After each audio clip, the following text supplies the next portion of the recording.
이 사랑으로 읽는 창세기. 창조의 목적에는 사람이 있다. 우리가 태어났을 때도 부모님으로부터 이름을 받았다.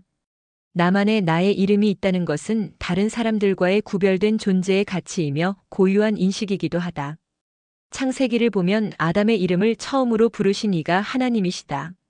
그렇다면 아담의 이름을 지으신 이 또한 하나님이시다. 이름을 짓고 그 이름을 불러주는 것은 존재를 인식하고 내려주는 사랑의 행위이기도 하다.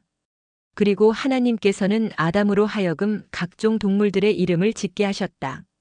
여호와 하나님이 흙으로 각종 들짐승과 공중의 각종 새를 지으시고 아담이 무엇이라고 부르나 보시려고 그것들을 그에게로 이끌어 가시니 아담이 각 생물을 부르는 것이 곧 그 이름이 되었더라. 하나님께서 아담이 무엇이라고 부르나 보시려고 한 것은 하나님의 관심은 동물들의 이름에 있는 것이라기보다는 아담이 동물에 대하여 얼마나 만족해하고 교감하며 사랑하는지가 궁금하셨던 것이라고 봐야 할 것이다. 상상이지만 또 아담에게는 이름을 받기 위해 아담 앞에 모여들어 그의 앞을 줄을 지어 지나가는 동물들이 얼마나 귀엽고 사랑스러웠을까? 아담이 안아주고 쓰다듬을 때 동물들이 좋아서 어쩔 줄 몰라 하는 반응들은 아담의 마음도 사랑으로 더욱 감격했을 것이다. 그런 교감으로 아담은 동물들의 이름을 지어주었던 것이다. 또한 이름을 받고 난 동물은 넓은 들을 좋아서 마구 뛰다가 다른 동물과 서로 마주칠 때 이렇게 대화를 했다고 상상해보자. 나는 사슴인데 너는 무슨 이름을 받았어? 사슴? 그 이름 참 이쁘다. 나는 토끼. 그래, 고마워. 근데 내 이름도 너한테 참 잘 어울린다. 토끼야. 그래. 나도 그렇게 생각했는데 내가 그렇게 말해주니 정말 고마워. 동물들에게도 대화가 있었다면 그런 대화를 서로 주고받지 않았을까? 아담이 동물들에게 이름을 지어준 것은 사랑스런 교감의 결과이며 존재의 가치의 부여였다고 볼 수 있다. 이 존재 가치를 높이는 것으로 에덴은 완성되어 갔던 것이다. 하나님께서 만물을 창조하시고 마지막 퍼즐을 아담에게 맡기셔서 사랑으로 이 땅이 완성되게 하셨던 것이다.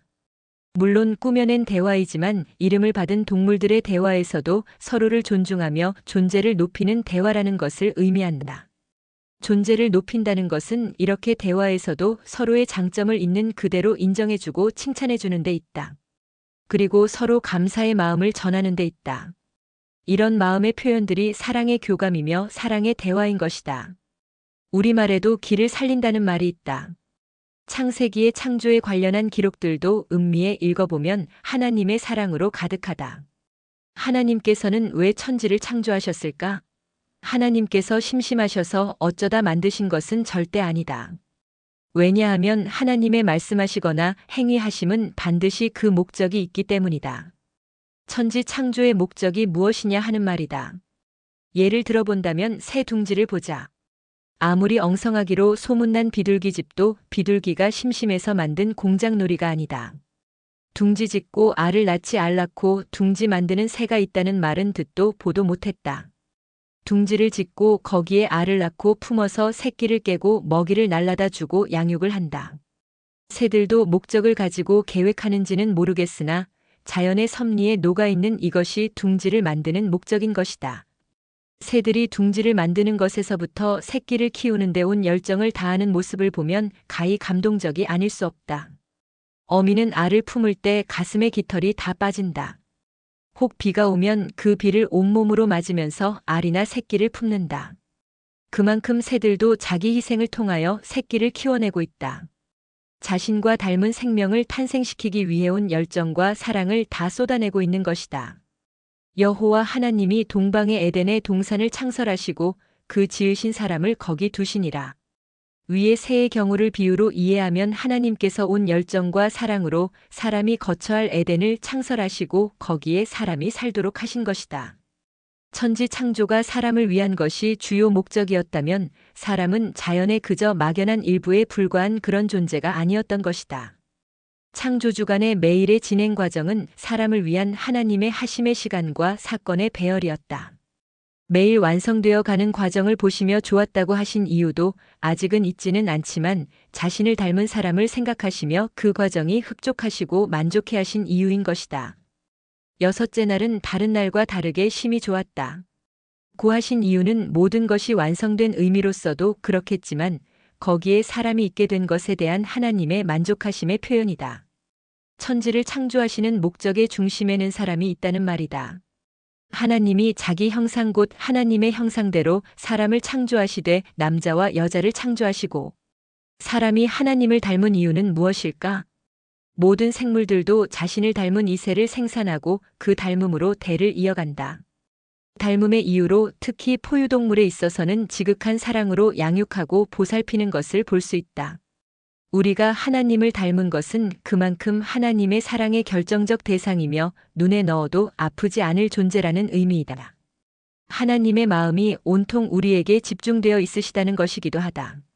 창세기의 또 다른 말씀이다. 하나님이 그들에게 복을 주시며 하나님이 그들에게 이르시되 생육하고 번성하여 땅에 충만하라. 땅을 정복하라. 바다의 물고기와 하늘의 새와 땅에 움직이는 모든 생물을 다스리라 하시니라. 이 말씀 중에 정복하라라는 말을 군사적 용어로 쓰면 무력으로의 점령이 된다. 인간의 역사로 보면 무력으로 이웃 땅을 정복한 것이 그렇다.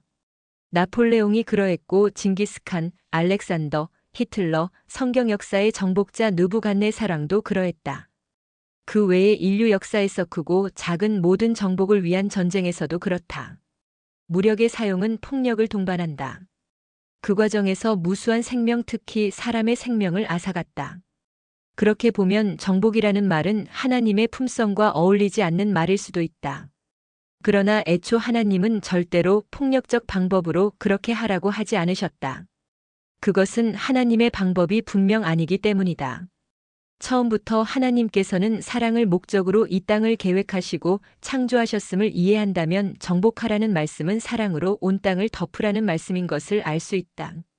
그러므로 하나님께서는 이 땅에 태어나는 모든 사람에 의하여 하나님의 사랑이 충만한 땅이 되기를 바라셨던 것이다. 사랑이 곧 사람으로 하여금 생육하고 번성하여 땅에 충만할 방법이요 이유인 것이다.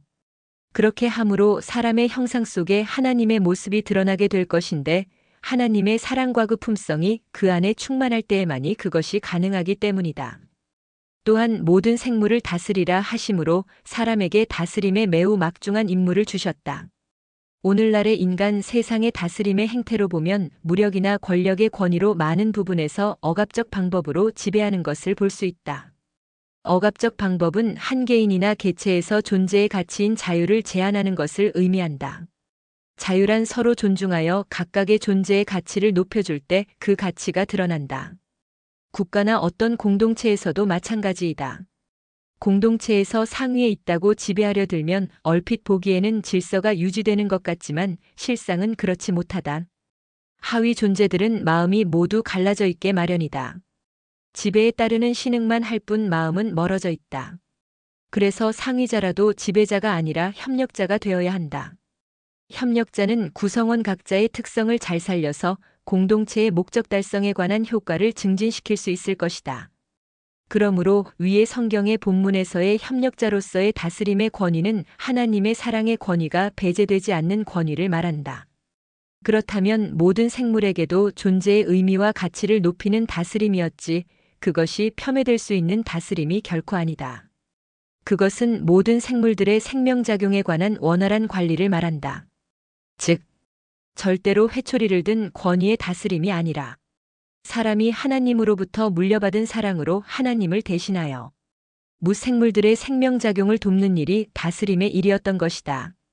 지배하라는 것이 아니고 생명들의 살아갈 협력자가 되라는 의미가 더 크다. 기막힌 사랑의 시. 하나님께서 아담에게서 갈비뼈를 취하셔서 여자를 만드시고 아담에게로 데려오셨다. 그때의 아담이 읊조린 말이다. 이는 내 뼈 중에 뼈요 살 중에 살이로다. 남자에게서 취하였던즉 여자라 부르리라. 이 말씀을 그냥 문장으로 읽으면 하나의 문장이지만 문구를 나누어 배열하면 아주 훌륭한 시구가 된다. 그렇게 보면 이는 성경에 나오는 인류 최초의 시이다. 시를 인생의 마음에서 느끼는 감흥을 함축적으로 담아내는 표현이라고 한다면 이처럼 매우 간결하면서도 이보다 더 강렬한 사랑의 시가 또 있을까? 우리는 간혹 어린아이에게나 또 누구에게도 영을 얼마만큼 사랑해라고 묻는 경우가 있다. 사랑의 크기와 양에 대한 질문이다. 당연히 그 양을 보여줄 수 있는 것은 아닌 만큼 아이라면 대부분 하늘만큼 땅만큼이라고 대답한다.